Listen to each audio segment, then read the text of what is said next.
சர்வ லோகத்தையும் ஆளுகை பண்ணுகிற நம்முடைய அருமை ஆண்டவரும் இரட்சகருமாகிய இயேசு கிறிஸ்துவின் ஈடு இணையற்ற நாமத்தினாலே உங்களை யாவரையும் வாழ்த்துகிறேன்.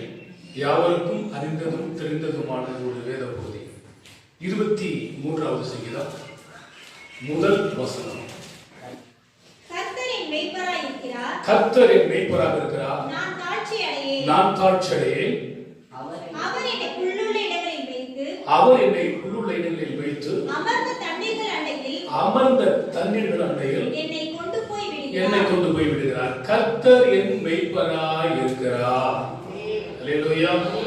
கர்த்தரை மேய்ப்பராய் கொண்டிருக்கிறதான ஜனம் பாக்கியம் உள்ளது. இந்த வசனத்திற்கு யெகோவா ரூபா அப்படின்னா கர்த்தரின் மேய்ப்பரா இருக்கிறார். இந்த யெகோவா ரூபா, இந்த யெகோவான்னு சொல்லி நிறைய காரியங்கள் பரிசுத்த வேதாகமத்தில் சொல்லப்பட்டிருக்கிறது. கர்த்தரின் மேய்ப்பராக இருக்கிறார் என்கிறதான வார்த்தைக்கு யெகோவா ரூபா என்கிறதான வார்த்தை பயன்படுத்தப்பட்டிருக்கிறது. ஆடுகள் மேய்க்கிறவர்கள் இருக்கிறார்கள், மாடு மேய்க்கிறவர்கள் இருக்கிறார்கள், ஒட்டகம் மேய்க்கிறவர்கள் இருக்கிறார்கள், பன்றி மேய்க்கிறவர்கள் இருக்கிறார்கள், கழுதைகள் மேய்க்கிறவர்கள் இருக்கிறார்கள். இதெல்லாம் முக்கியமான மேய்ப்பர்கள். இந்த முக்கியமான மேய்ப்பர்கள் பார்க்கும் பொழுது ஆடு மேய்க்கிறவர்கள், மாடு மேய்க்கிறவர்கள், பன்றி மேய்க்கிறவர்கள் கொஞ்சம் இம்பார்ட்டன்ட். அதுல பார்க்கும் பொழுது ஆடையும் மாடையும் மேய்க்கிறவர்கள் ரொம்ப இம்பார்ட்டன்டாக இருக்கிறார்கள். இப்ப சிலரை சத்தம் போடும் பொழுது கூட சொல்லுவாங்க, பூரா மாடு மேய்க்கிறவங்க போல நடந்துக்கிறான் பாருன்னு சொல்லுவாங்க. சிலரை நம்ம பார்க்கும் பொழுது ஆடுகள் மேய்க்கிறவர்களையும் மாடுகளை மேய்க்கிறவர்கள் பார்க்கும் பொழுது ஒரு அழுக்கான ஒரு வஸ்திரம் தெரிந்தவர்களாய், ஒரு பனியனை அல்லது ஒரு அழுக்கு சட்டை போட்டவர்களாய், தோல் மேல ஒரு துண்டு போட்டவர்களாய் இப்படி காணப்படுவார்கள். அவனை பார்த்து நம்ம சாதாரணமா அவனை இடம் போட்டுறோம். ஆனா அவன் கிட்ட இருக்கிறதான அந்த ஆடுகளுடைய மதிப்பு பல லட்சங்கள். நம்ம சாதாரணமா நம்ம நினைக்கிறோம் மாடு மேய்க்கிறவனா இருக்கிறான், இவன் ஆடு மேய்க்கிறவனா இருக்கிற நம்ம நினைக்கிறோம். ஆனா அந்த ஆட்டுடைய தொகையும் மாட்டுடைய தொகையை பார்த்தா ஒரு ஆடுடைய விலை குறைஞ்சது 5,000 இருந்து 7,000 வரைக்கும் குறைந்தது இருக்குது. அவன் ஓட்டிக்கிட்டு போற ஆடு எத்தனை ஆடு? 50 ஆடு 100 ஆடு ஓட்டிட்டு போறான்.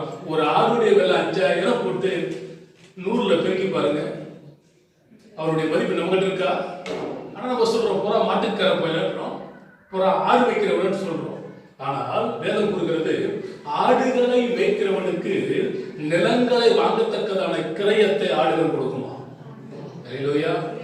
இப்போ ஆபிரகாம் என்னத்தை வைத்துக் கொண்டிருந்தான்? ஆடு வைத்துக் கொண்டிருந்தான். மோசே என்ன பண்ணா, அவன் எகிப்தில செல்வ சீமானாக இருந்தாலும் இங்கே வந்து என்ன வைத்தான்? ஆடுகளை வைத்தான். தாவீது எதை வைத்தான்? ஆடுகளை வைத்தான். இப்படி மேய்க்கும் பொழுது அவைகள் எல்லாம் படுகி பெறுகிறது. யாக்கோபு என்ன பண்ணினான்? ஆடுகளை வைத்தான்.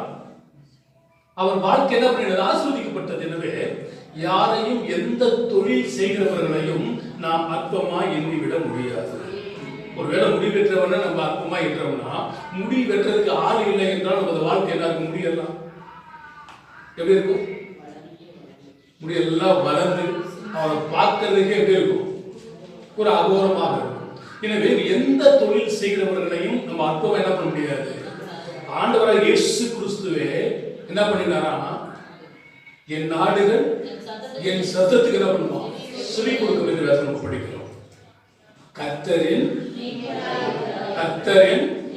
இயேசு கிறிஸ்து தன்னை 3 விதத்திலே தன்னை வெளிப்படுத்தினார்.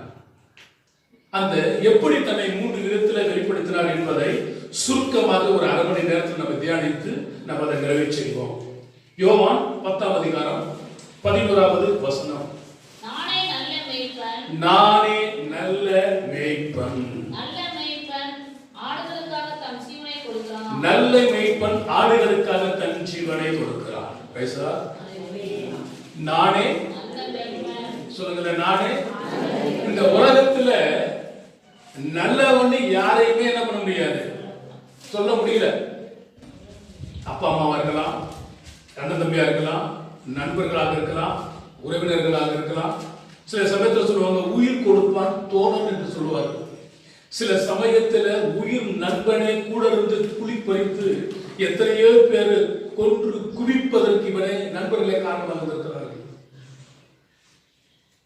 பாதுகாவலர்கள் எஜமான்களை கொண்டு இருக்கிறார்கள். ஆனால் இந்த நல்ல மேய்ப்பனும் தன்னுடைய ஆடுகளுக்காக ஜீவனை கொடுத்தவர். நானே நல்ல மேய்ப்பன். இப்ப நல்ல மேய்ப்பனாக ஒருவன் இருப்பான் என்று சொன்னால் அவன் ஆடுகளுக்காக ஜீவனை கொடுக்கக்கூடியவனாக இருக்க வேண்டும்.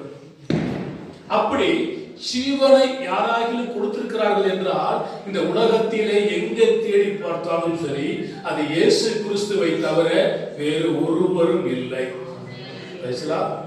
லேவியராகமம் 17ஆம் அதிகாரம் 14வது வசனம். 17:14. சகல மாம்சத்துக்கும் ரத்தம் உயிராக இருக்கிறது. ரத்தம் ஜீவனுக்கு சமானம். ஆகையால் எந்த மாம்சத்தினுடைய ரத்தத்தையும் என்ன பண்ணாது, புசிக்க கூடாது. நிறைய பேர் சொல்றாங்க இன்னைக்கு உங்க வீட்டுல என்னன்னா, எங்க வீட்டுல ரத்த பொரியல். ரத்தம் யாருக்கு பிடிக்கும்? ரத்தம் யாருக்கு பிடிக்கும்? காட்டேரிக்கு பிடிக்கும். பைபிள் சொல்லுது ரத்தத்தை என்ன பண்ணக்கூடாது, நீ சாப்பிடக்கூடாது, அதை வறுத்து சாப்பிடக்கூடாது, பொரியல் பண்ணி சாப்பிடக்கூடாது. ஏன் என்று சொன்னால் ஒரு மனிதனுடைய ரத்தம் எந்த மிருகத்துடைய ரத்தமாக இருந்தாலும் அது எதற்கு ஒப்பனையாக இருக்கிறதா? ஜீவன், உயிருக்கு ஒப்பாக இருக்கிறது.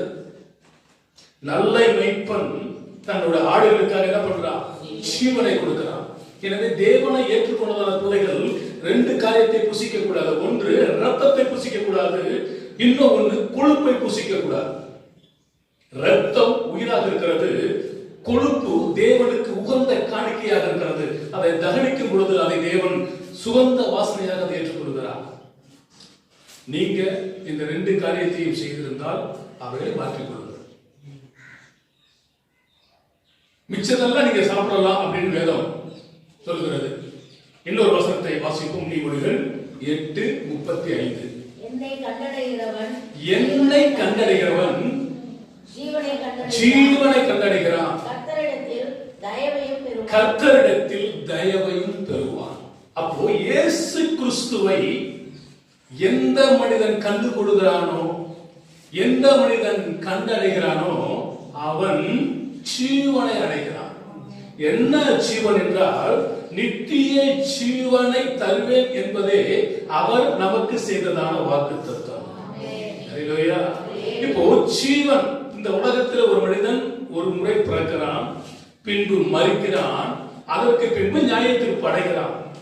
ஒரு மனிதனுக்கு 6லும் மரணம் வரலாம், 100லும் மரணம் வரலாம், எப்ப வேணுமானால் ஒரு மனிதனுக்கு வரலாம். ஆனால் வேதம் கூறுகிறது ஒரு முறை பிறந்தவன் 2 முறை சாகிறான். ஒரு முறை பிறந்தவன் 2 முறை சாகிறான். எப்படி 2 முறை சாகிறான்? தாயின் கர்ப்பத்தில் இருந்து பிறக்கிறது ஒரு முறை, அதற்கடுத்து எல்லாரும் செத்து போவது போல செத்து போவது ஒரு முறை, அதற்கடுத்து எல்லா மனிதரும் உயிர் தெழுவது உண்மை. ஏனென்றால் நியாயத்தீர்ப்புக்கு உயிர் தர வேண்டும். அவன் நல்லவனாக இருந்தாலும் சரி, கெட்டவனாக இருந்தாலும் சரி, பாவியாக இருந்தாலும் சரி, துன்மார்க்கனாக இருந்தாலும் சரி, யாராக இருந்தாலும் சரி, அவன் உயிர் தர வேண்டும். உயிர் தெழுந்த பிறகு அவனுக்கு நித்திய ராஜ்யமா, நித்திய நரகமாகிய 2ஆம் மரணமா என்கிறதான கேள்வி இருக்கிறது. இந்த சூழ்நிலைகளிலே ஒரு முறை பிறந்தவன், தாயின் கருவில் இருந்து பிறந்தவன் 2 முறை அவன் சாகிறான். எப்படி சாகிறான்? ஒன்று எல்லாருக்கும் வரக்கூடியதான ஒரு மரணம், 2வது நித்திய மரணம். அதே சமயத்தில் 2 முறை பிறந்தவன் ஒரே ஒரு முறைதான் சாகிறான். எப்படி என்றால், ஒன்று தாயின் கருவில் இருந்து பிறந்தது ஒரு முறை, 2வது பிதா குமாரன் பரிசுத்த ஆவி நாமத்தினாலே மூழ்கி ஞானஸ்தானம் எடுப்பது 2வது முறை. இந்த 2வது முறைத்தான் 3 பேர் 2ஆம் தேதி பிறந்தார்கள். அல்லேலூயா. அந்த 2ஆம் தேதி பிறந்தவர்கள், 2ஆம் முறையாக பிறந்தவர்கள் ஒரே முறைதான் செத்து போவார்கள். எப்படி என்று சொன்னால், இந்த சரீரத்துக்கு வருகிறதான ஒரு மரணம் இருக்கிறது. அது 50ஆக இருக்கலாம், 60ஆக இருக்கலாம், 70ஆக இருக்கலாம், 80ஆக இருக்கலாம், 100ஆக இருக்கலாம், 110ஆக இருக்கலாம். அந்த சரீர பிரகாரமான மரணத்தை அவர்கள் சந்தித்த பிறகு அந்த இரண்டாம் மரணமாகிய அக்னியும் கந்தலும் எரிகிற கடலுக்கு இவர்கள் போகாமல் நித்திய ராஜ்யத்தை, நித்திய ஜீவனை அவர்கள் சுதந்திரிப்பார்கள். அதனால தான் ஏற்கனவே சொல்லியிருக்கிறேன், ஒரு முறை பிறந்தவன் 2 முறை மரிக்கிறான், 2 முறை பிறந்தவன் 1 முறை மரிக்கிறான். எனவே நீங்களும் நானும் 2 முறை பிறந்தவர்களாய் காணப்பட கர்த்தர் நமக்கு உதவி செய்வாராக. ஏனென்றால் நிக்கோதேம் என்பவன் ஆண்டவரிடத்தில் பேசும்போது அப்படிதான் சொல்லுகிறார். அவன் கேட்கிறான், நான் திரும்பவும் தாயின் கர்ப்பத்துக்குள்ள போயிட்டு திருப்பி நான் வெளிப்பட முடியுமா? ஆண்டவர் கேட்கிறார், இஸ்ரவேலிலே போதகனாக இருந்து நீ இதை அறியாமல் இருக்கிறியப்பா. அப்படின்னா நம்ம அம்மாவுடைய கர்ப்பத்துக்கு போயிட்டு திருப்பி வர வேண்டிய அவசியம் இல்லை. நம்ம ஆண்டவருக்கு ஒப்பு கொடுத்து ஞானஸ்தானம் எடுத்தாவே உங்களுடைய சுத்தவானாய் கர்த்தர் மாற்றுகிறார். 1 யோவான் 5ஆம் அதிகாரம் 12வது வசனம். குமாரனை உடையவன் ஜீவனை உடையவன், தேவனுடைய குமாரனாகிய இயேசு கிறிஸ்து இல்லாதவன் ஜீவன் இல்லாதவன். அல்லேலூயா. இப்போ ஆண்டவர் தான் சொன்னார், நானே வழியும் சத்தியமும் ஜீவனுமாக இருக்கிறேன், என்னால் அல்லாமல் உங்களால் ஒன்றும் செய்ய முடியாது. அப்போ ஆண்டவர் தான் நமக்கு ஜீவன். குமாரனை ஏற்றுக்கொண்டவன், இயேசு கிறிஸ்துவை ஏற்றுக்கொண்டவன், வழியானவரை ஏற்றுக்கொண்டவன், சத்தியமாகிய தேவனை ஏற்றுக்கொண்டவன், சிவாதிபதியை ஏற்றுக்கொண்டவன், நீதியின் சூரியனாகிய இயேசுவை ஏற்றுக்கொண்டவன், அல்பா ஒமேகா ஆதியும் அந்தமும் முந்தினவரும் பிந்தினவரும் இருந்தவரும் இருக்கிறவருமானவரை ஏற்றுக்கொண்டவன், அவன் ஜீவனை உடையவனாக இருக்கிறான். இந்த ஜீவனை உடையவனாய் ஒருவன் மாற வேண்டுமானால் அவனுக்கு அவன் சொத்து கொண்டு வந்து கொடுக்கணும், அவன் இருக்கிறது எல்லாத்தையும் கொண்டு வந்து கொடுக்கணும். அல்ல, ஆண்டவர் கேட்டா, மகனே உன் நெஞ்சை எனக்கு தாராயோ. எதை கேட்கிறாரா? ஆமா, உன் நெஞ்சை, உன் இதயத்தை எனக்கு தா. வேற அதான் கொடுக்கிறது, உன் இதயத்தை எனக்கு. அந்த இதயத்தை கொடுப்பதற்கு நமக்கு மன வேண்டும். இன்று இந்த இதயங்கள் எங்கெங்கே கொடுக்கப்படுது, எப்படியோ கொடுக்கப்படுகிறது, கண்டவர்களிடத்தில் கொடுக்கப்படுகிறது. வாலிப பிள்ளைகளை ஏமாத்தி அலைகிறத இருதயங்களை கவர்ந்து கொள்கிறார்கள். நாம் நம்முடைய இருதயத்தை ஆண்டவருக்கு கொடுத்து விட வேண்டும். அல்லேலூயா. ஆண்டவருக்கு கொடுத்துட்டா ஒருத்தர் பாக்குறான், ஒரே ஒரு இதயம் உண்டு, அதை உங்ககிட்ட கொடுத்துட்டேன் ஐயா. என்ன பண்றான்? ஒரே ஒரு இதயம் உண்டு, அதை உங்ககிட்ட கொடுத்துட்டேன் ஐயா. வேற யாரையும் நேசிக்க வேறொரு இதயம் இல்லை. பேசலாம். ஆண்டவரை பற்றி ஒருத்தர் பாடினான பாடல், ஒரு இதயம் இருந்துச்சு, அதை நான் உங்கள்கிட்ட கொடுத்துட்டேன், வேற யாரையும் நேசிக்கிறதுக்கு வேற ஒரு இதயம் இல்லை. அப்ப குமாரனை உடையவன் ஜீவனை உடையவன், குமாரன் இல்லாதவன் ஜீவன் இல்லாதவன். சிலர் சொல்லுவாங்க, அவர் நடப்புறமா வாழ்ந்துகிட்டு இருக்காருங்க. எப்படி வாழ்ந்துட்டு இருக்காரு? நடப்புறமா வாழ்ந்துட்டு இருக்காருங்க. அவர் இருக்கிறத விட என்ன பண்ணிடலாம், செத்து போயிடலாங்க. அவர் இருக்கிறதுனால அந்த குடும்பத்துக்கு எவ்வளவு வேதனை, எவ்வளவு கஷ்டம். நிறைய பேர் என்ன பண்றாங்கன்னா, கருணை கொலை கூட என்ன பண்றாங்க, செய்துறாங்க. எப்படியோ போயிட்டோம், கஷ்டப்படாம போயிட்டோம். ஆனா இந்த உலகத்துல ஒருவேளை நம்ம செத்துட்டா கூட ஆண்டவரோட நித்திய நித்தியமாய் வாழ வேண்டும். ஒரு வசனம் மத்தேயு 7ஆம் அதிகாரம் 14வது வசனம், 7:14. ஜீவனுக்கு போகிற வாசல் இடுக்கமும் வழி நெருக்கமாக இருக்கிறது. அதை கண்டுபிடிக்கிறவர்கள் சிலர் தான் கண்டுபிடிக்க முடியும், எல்லாரும் கண்டுபிடிக்க முடியாது. ஜீவனுக்கு போகிறது எப்படி இருக்கும்? இடுக்கமும் வழி நெருக்கமாக இருக்கிறது. இப்ப சினிமா தியேட்டர்லாம் போய் பார்த்தீங்கன்னா பெருசா இருக்கும் வழி. ஆனா ஜீவனுக்கு போகிற வாசல் எப்படி இருக்குதான்? இடுக்கமும் நெருக்கமாக இருக்கிறது. அதை கண்டுபிடிக்கிறவர்கள் எப்படி இருக்காங்க? சிலராக இருக்கிறார்கள். அந்த சிலர்ல நீங்களும் ஒருவர்.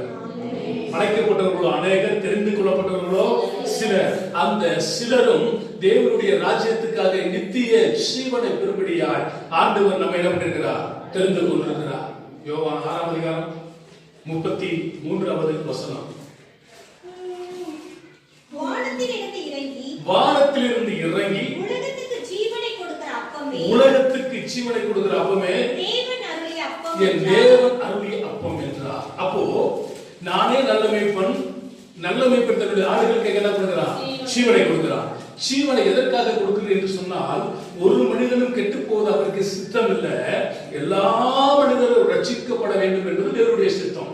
அப்படி தேவ சித்தம் நிறைவேற்ற வேண்டும் என்றால், நீங்கள் இந்துக்கள் கோயில்களில் நீங்க பார்க்கும் பொழுது ஓம் ஸ்ரீ பிரம்மபுத்ராய நமக, ஓம் ஸ்ரீ கன்னிசுத்ராய நமக என்று சமஸ்கிருதத்தில் ஓதுவதை நீங்கள் பார்க்கலாம்.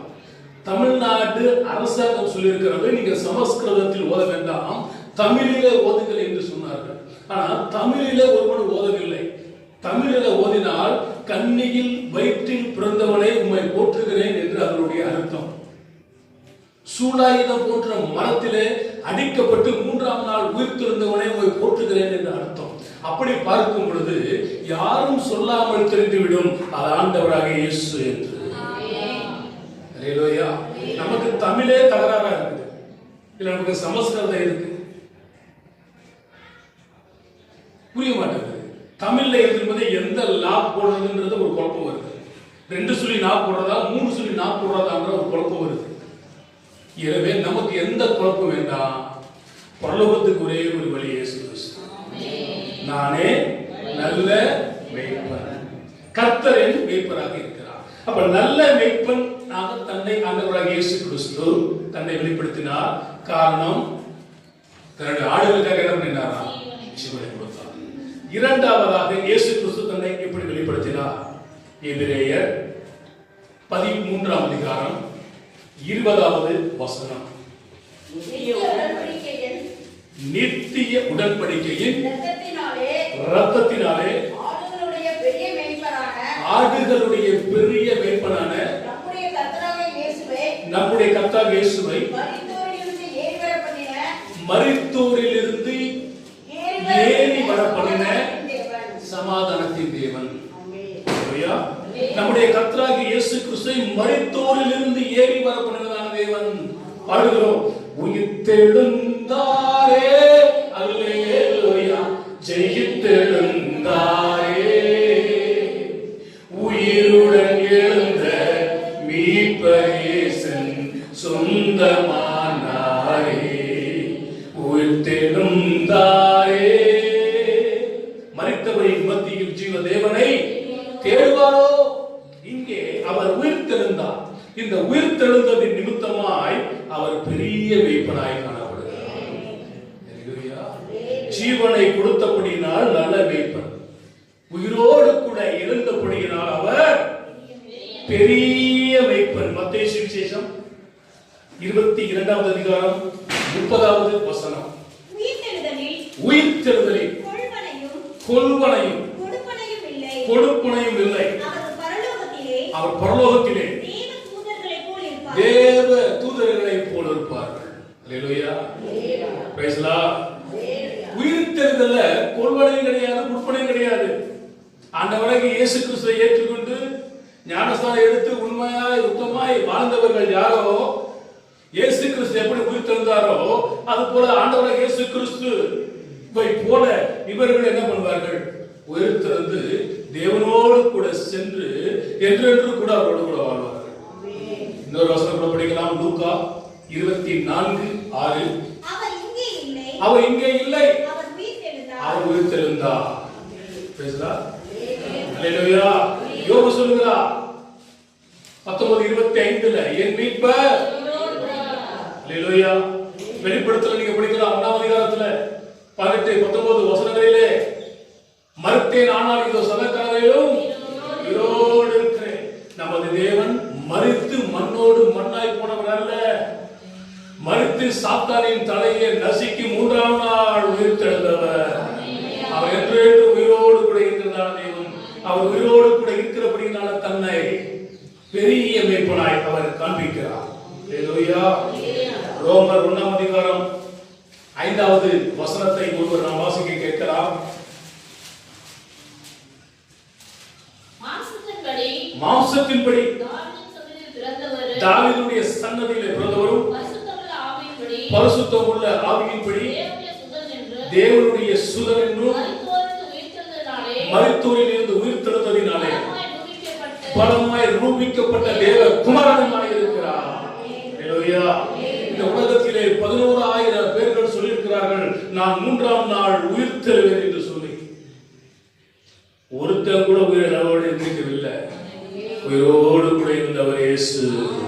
உயிரோடு எழுந்தவரே உம்மை ஆராதனை செய்கிறோம். ஜீவனின் அதிபதியே உம்மை ஆராதனை செய்கிறோம். அல்லேலூயா. ஓசன்னா என்று பக்தர் பாடுவதை நாம் அறிந்திருக்கிறோம். அப்போஸ்தலர் நடபடிகள் 24 அதிகாரம் 15 21 வசனங்களை வீட்டிலே போய் வாசித்துக் கொள்ளுங்கள். 1 கொரிந்தியர் 15 அதிகாரம் 12வது வசனமும் 13வது வசனத்தையும் இப்பொழுது வாசியுங்கள். கிறிஸ்து மரித்தோரிலிருந்து எழுந்தார் என்று பிரசங்கிக்கப்பட்டிருக்க மரித்தோரின் உயிர்த்தெழுதல் இல்லை என்று உங்களில் சிலர் எப்படி சொல்லலாம்? மரித்தோரின் உயிர்த்தெழுதல் இராவிட்டால் கிறிஸ்துவும் எழுந்திருக்கவில்லையே. அல்லேலூயா. நிறைய பேர் சொல்றாங்க செத்து போன பிறகு எங்க போனா என்ன? ஒரு சிலர் சொல்லுவாங்க அவ போற கதிக்கு நல்ல கதி அடைவாளா? சண்டை வந்துச்சுன்னா சொல்லுவாங்க மண்ணை வாரி எடுத்து போட்டு நல்ல கதி கிடைக்குமா? அப்போ நீங்க பிரிச்சு பாருங்க, ஒரு நல்ல கதி இருக்குது, கெட்ட கதி இருக்குது. பேசலாம். அல்லேலூயா. நல்ல கதினா இயேசுவை கண்டு கொள்வது நல்ல கதி. கெட்ட கதி என்பதா இயேசுவை அறிந்து கொள்ளாம நரகத்துக்கு போவது கெட்ட கதி. நீங்கள் நான் என்ன கதி? அதோ கதியா? என்ன கதி? நல்ல கதி. அல்லேலூயா. நாம் நல்ல கதி அடைந்தவர்களாய் தேவ ராஜ்யத்தை சுதந்திரிக்கக்கூடியவர்களாய் நீங்கள் நானும் காணப்பட வேண்டும். அப்போ உயிர்த்தெழுதல் இல்லை என்றால் கிறிஸ்து உயிர்த்தெழுந்திருக்க மாட்டான். அப்போ உயிர்த்தெழுதல் இருக்குது. எனவே கர்த்தர் உங்களுக்கு எனக்கு முன்மாதிரியான ஒரு ஜீவியத்தை அவர் காண்பித்து போயிருக்கிறார். ரோமர் 6 அதிகாரம் 5வது வசனம். ஆதலால் அவருடைய மரணத்தின் சாயலில் நாம் இணைக்கப்பட்டவர்களானால் அவர் உயிர்த்தெழுதலின் சாயலிலும் இணைக்கப்பட்டிருக்கிறோம். அப்படின்னா அவருடைய மரணத்தின் சாயல் என்பது எது? ஞானஸ்தானம் எடுக்கப்படும் பொழுதுதான் அந்த மரணத்தினுடைய சாயல். அப்போ அந்த ஞானஸ்தானம் மென்பு எதை குறிக்கிறது என்று சொன்னால், எப்படி ஒரு மனிதன் செத்து போனான், 4 குறுக்கு 2 நெடுக்கு 1 தமுக்கு அதோட போட்டு குழியில எப்படி அமுக்கிறோமோ அதே போல ஞானஸ்தானம் என்பது ஒரு மனிதனை அடக்கம் பண்ணுவதற்கு அடையாளம். பழமையெல்லாம் ஒளிந்து போனதே, எல்லாம் புதிதாக தேவனே ஆனதே. பழமையெல்லாம் ஒளிந்து போனதே, எல்லாம் புதிதாக தேவனே ஆனதே. உங்கள் மகிமை இறங்கிய வாழ்வே நாங்கள் மறுரூபம் அடைந்திடவே, நாங்கள் மறுரூபம் அடைந்திடவே. ஸ்தோத்திரிப்போம் நாமே துதிகளுடனே, ஆர்ப்பரிப்போம் அன்பரே இயேசுவை, நாம் ஆர்ப்பரிப்போம் அன்பரே இயேசுவை. அந்த வசனம் தெளிவாக கூறுகிறது. எப்படி?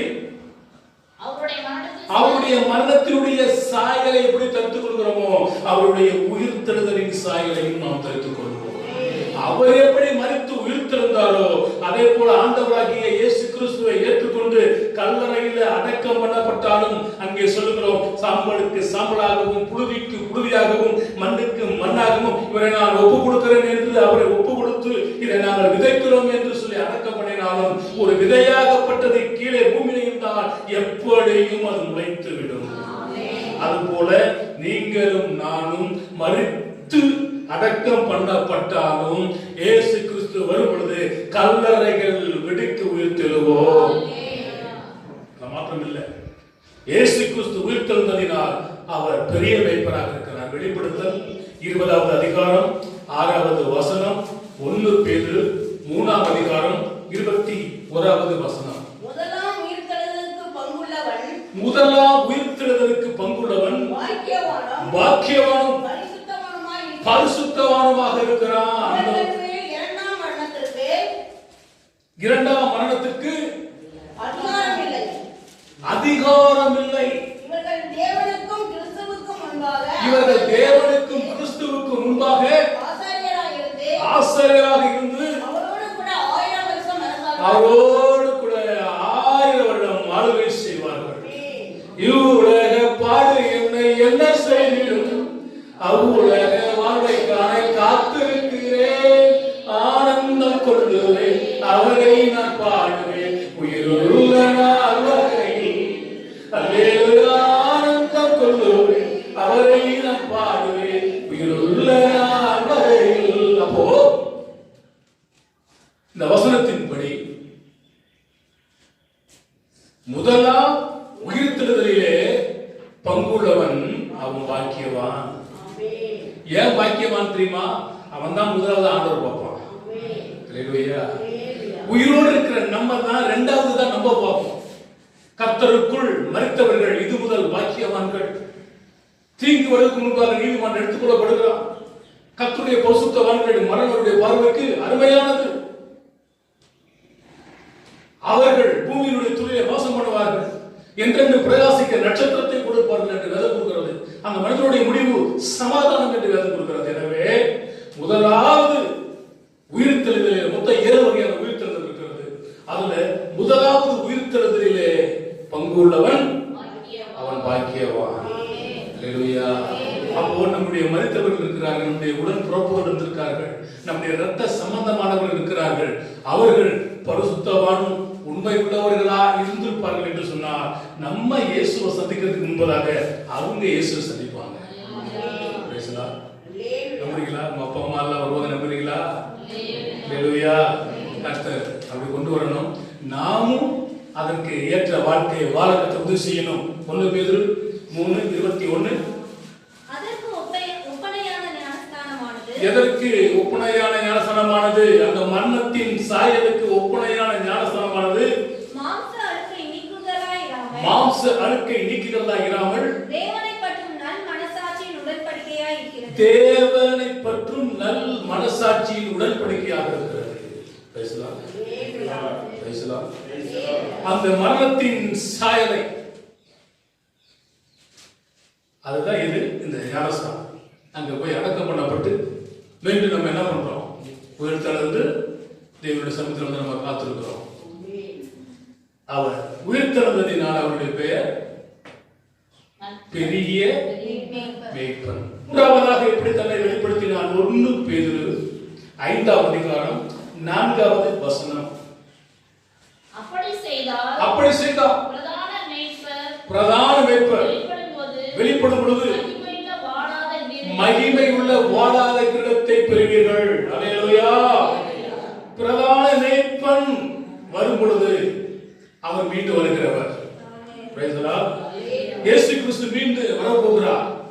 அதனால அவர் என்ன மேய்ப்பராம்? பிரதான மேய்ப்பர். ஜீவனை கொடுத்ததினால் நல்ல மேய்ப்பன், உயிர்த்தெழுந்ததினால் பெரிய மேய்ப்பன், மீண்டு வருவதினால் பிரதான மேய்ப்பன். அல்லேலூயா. சீக்கிரம் வருவா இயேசு வந்திடுவா. ஆயத்தமாவோம் சீக்கிரம் வந்திடுவா. பழைய பாட்டு. நம்ம என்ன பண்ணணுமா? அவர் எப்ப வருவாரு தெரியாது. அவர் வருவதை விழித்திருந்து காத்துக் கொண்டிருக்கிறவர்களாய் காணப்பட வேண்டும். மத்தேயு 24ஆம் அதிகாரம் 3வது வசனம். ஒருத்தர் யாக்கோபு 5:8. பின்பு அவர் ஒலிவ மலையின் மேல் உட்கார்ந்திருக்கையில் சீஷர்கள் அவரிடத்தில் தனித்து வந்து இவைகள் எப்பொழுது சம்பவிக்கும்? உம்முடைய வருகைக்கும் உலகின் முடிவுக்கும் அடையாளம் என்ன? எங்களுக்கு சொல்ல வேண்டும் என்று கேட்டார்கள். அவருடைய வருகைக்கு முன்பதாக அடையாளம் என்ன என்பதைத்தான் அத்தியின் துளிருக்கும் ஆண்டவருடைய வருகை என்கிறதான சப்ஜெக்ட் உங்களுக்கு பேசிட்டு வர. அது என்ன முடியல. அதனுடைய தொடர்ச்சிக்கு வேண்டாம். கர்த்தரின் மேய்ப்பராக இருக்கிறார் இதை பேசணுன்ற ஒரு உணர்வு உங்களுக்கு நான் பேசிட்டு இருக்கேன். அதோட நீங்க அதை கம்பேர் பண்ணி பார்த்தீங்கன்னா, வானம் அங்கே அற்புதங்கள் நடக்கும், அதிசயங்கள் நடக்கும். சூரியன் சந்திரன் கருப்பாய் மாறும், நட்சத்திரங்கள் கீழே விழுகும், பூமி அதிர்ச்சி உண்டாகும், நிலநடுக்கம் உண்டாகும், பஞ்சங்கள் வரும், கொள்ளை நோய்கள் வரும். இதெல்லாம் இயேசு கிறிஸ்துவின் வருகைக்கு அடையாளம். யாக்கோபு 5, 8. நீங்களும் நீடிய பொறுமையோடு இருந்து நீங்க எப்படி இருக்கணுமா? நீங்களும் நீடிய பொறுமையோடு இருந்து உங்கள் இருதயங்களை ஸ்திரப்படுத்துங்கள். உங்கள் இருதயங்களை ஸ்திரப்படுத்துங்கள். கர்த்தரின் வருகை சமீபமாக எப்படி இருக்குதா? ஆமா, ரொம்ப ரொம்ப சமீபமா இருக்குதா. வேலை கொடுக்கிறது. அவர் வாசற்படியில் நிற்கிறார். நீதிபதி, நியாயாதிபதி வாசற்படியில் நின்று என்ன பண்றாரு? கதவை தட்டுகிறார். ரொம்ப தூரம் அல்ல, பார்க்கிற தூரத்தில் இருக்கிறார். நெட்டி பிடித்து விடும் தூரத்தில் இருக்கிறார். அவருடைய வருகை மிகவும் சமீபமாக இருக்கிறது. அந்த வருகைக்கு மனவாட்டியாகிய சபை ஆயத்தமுள்ளதாய் காணப்பட வேண்டும். 1 பேதுரு 1ஆம் அதிகாரம் 16-20 வசனங்கள். நான் பரிசுத்தராகையால் நீங்கள் பரிசுத்தராயிருங்கள் என்று எழுதியிருக்கிறது. இப்ப ஆண்டவர் தெளிவா சொல்றாரு, நான் பரிசுத்தராக இருக்கிறேன், நீங்களும் பரிசுத்தராயிருங்கள். ஏனென்றால் பரிசுத்தம் இல்லாமல் ஒருவன் என்ன பண்ண முடியாது? கர்த்தரை விசுவாசம் இல்லாமல் தேவனுக்கு பிரியமாக இருக்க முடியாது. எனவே திருச்சபை மக்களாக இருக்கிற இடத்துல பரிசுத்தமான ஒரு ஜீவியமும் விசுவாசம் உள்ளதான ஒரு ஜீவியையும் சாட்சி உள்ளதான ஒரு ஜீவியம் ரொம்ப ரொம்ப அவசியமாய் காணப்படுகிறது. ஆமென். 1 தெசலோனிக்கேயர் 4ஆம் அதிகாரம் 16 முதல் 18 வசனங்களை நீ வாசிக்கும் பொழுதுதான் இயேசுவானவர் மரித்து பின்பு எழுந்தார் என்று விசுவாசிக்கிறோமே. அப்படியே இயேசுவுக்குள் நித்திரை அடைந்தவர்களையும் தேவன் அவரோடு கூட கொண்டு வருவார். கர்த்தருடைய வார்த்தையை முன்னிட்டு நாங்கள் உங்களுக்கு சொல்லுகிறதாவது, கர்த்தருடைய வருகை மட்டும் உயிரோடு இருக்கிற நாம் நித்திரை அடைந்தவர்களுக்கு முந்திக் கொள்வதில்லை. ஏனெனில் கர்த்தர் தாமே ஆரவாரத்தோடும் பிரதான தூதனுடைய சத்தத்தோடும் தேவ எக்காலத்தோடும் வானத்திலிருந்து இறங்கி வருவார். அப்பொழுது கிறிஸ்துவுக்குள் மரித்தவர்கள் முதலாவது எழுந்திருப்பார்கள். பின்பு உயிரோடு கூட இருக்கிற நாம் மறுரூபமாக்கப்படுவோம். அவர் வரும் பொழுது இப்படி நடக்கும். எனவே அவருடைய வருகை ரொம்ப ரொம்ப சமீபமாக இருக்கிறபடினாலே அவரை சந்திக்க நாம் ஆயத்தமாக காணப்பட வேண்டும். 1 கொரிந்தியர் 15ஆம் அதிகாரம் 23 26 வசனங்கள். 15ஆம் அதிகாரம் 23 26 வசனங்கள். அவனவன் தன் வரிசை. அப்ப உயிர்த்தெழுதல்ல 7 வரிசை இருக்குன்னு சொல்லி இருக்கிறேன். எல்லா மனுஷனும் உயிர்த்தெழுவான். 7 விதத்துல உயிர்த்தெழுவான். அந்தந்த மனுஷன் அவனவன் தன் வரிசையில உயிர்ப்பிக்கப்படுவான். முதல் பலனாராவது கிறிஸ்து, பின்பு அவர் வருகையில் அவருடையவர்கள் உயிர்ப்பிக்கப்படுவார்கள். அதன் பின்பு முடிவு உண்டாகும்.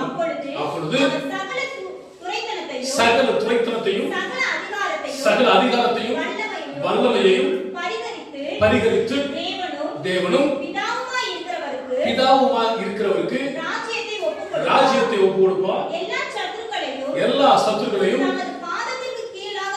தமது பாதத்துக்கு கீழாக போடுவார். அவர் ஆளுகையை செய்ய வேண்டியது. அவன் அந்தந்த வருஷம் விரும்பிக்கப்படுவான். அதற்கு பின்பு நியாயத்திற்படைவான். பிதாவினால் ஆசீர்வதிக்கப்பட்டவர்களே, வாருங்கள், உங்களுக்காக ஆயத்தப்படப்பட்ட பரலோக ராஜ்யத்தை சுதந்திரத்துக் கொள்ளுங்கள் சொல்லி செம்மறியாடு கூட்டம் உள்ள போகும். இன்னும் ஒரு வெள்ளாட்டு கூட்டம் நரகத்துக்கு போகும். இதுல எந்தவித மாற்றமும் இல்லை. கர்த்தரின் இயேசு கிறிஸ்துவை 3 விதத்துல மேய்ப்பனாய் தன்னை வெளிப்படுத்தினான். 1 நல்ல மேய்ப்பன், 2 பெரிய மேய்ப்பன், 3 பிரதான மேய்ப்பன். நல்ல மேய்ப்பன் என்றால் ஜீவனை கொடுத்ததினால் நல்ல மேய்ப்பன். பெரிய மேய்ப்பன் என்றால் 3ஆம் நாள் உயிர்த்தெழுந்ததினால் பெரிய மேய்ப்பன். 3வது மீண்டு வருவதினால் பிரதான மேய்ப்பன். இந்த தேவன் என்றென்றும் உள்ள சதாகாலம் நமது தேவன்.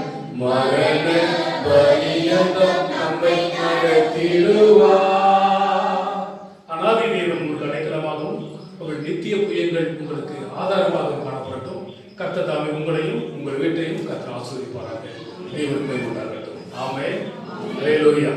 தொடர்ந்து நம் கண்களை மூடி கர்த்தரை பார்த்து நாம் ஜெபிப்போம்.